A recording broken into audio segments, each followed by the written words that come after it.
एक बंदे को फांसी लगने वाली थी, वक्त के राजा ने कहा कि मैं तुम्हारी जान बख्श दूंगा अगर तुम मेरे एक सवाल का जवाब दे दो। तो सवाल था कि औरत आखिर चाहती क्या है। उसने कहा कि कुछ मोहलत मिले तो ये पता करके बता सकता हूँ। राजा ने 1 साल की मोहलत दे दी। वो बहुत घूमा, बहुत लोगों से मिला, मगर कहीं से भी कोई तसल्ली बख्श जवाब नहीं मिला। आखिर मुझसे किसी ने कहा कि दूर जंगल में एक चुड़ैल रहती है, वो जरूर बता सकती है कि तुम्हारे सवाल का जवाब। वो उस चुड़ैल के पास पहुंचा और अपना सवाल उसे बताया। चुड़ैल ने कहा मैं एक शर्त पर बताऊंगी, अगर तुम मुझसे शादी करोगे तब। उसने सोचा कि सही जवाब का पता ना चला तो जान राजा के हाथों भी तो जानी है, इसलिए शादी के लिए रजामंदी ही बेहतर है। शादी होने के बाद चुड़ैल ने कहा कि चूंकि तुमने मेरी बात मान ली है तो मैंने तुम्हें खुश करने के लिए फैसला किया है कि मैं 12 घंटे तक चुड़ैल और 12 घंटे खूबसूरत परी बन के रहूंगी तुम्हारे साथ। अब तुम ये बताओ कि दिन में चुड़ैल रहूं या रात को।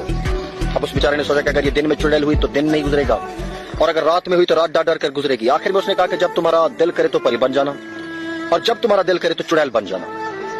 ये बात सुनकर चुड़ैल बहुत खुश हुई और उसने खुश होकर कहा कि चूंकि तुमने मुझे अपनी मर्जी की छूट दे दी है तो मैं हमेशा परी बन के ही रहा करूंगी। फिर चुड़ैल ने कहा कि राजा की तरफ से तुमसे किए गए सवाल का जवाब भी यही है, औरत हमेशा अपनी मर्जी ही करना चाहती है। अगर औरत को अपनी मर्जी करने दोगे तो वो परी बनकर रहेगी, और अगर नहीं करने दोगे तो चुड़ैल बनकर रहेगी। अपनी बाकी जिंदगी का फैसला खुद कर ले कि जिंदगी कैसे गुजारनी है, परी के साथ या फिर चुड़ैल के साथ।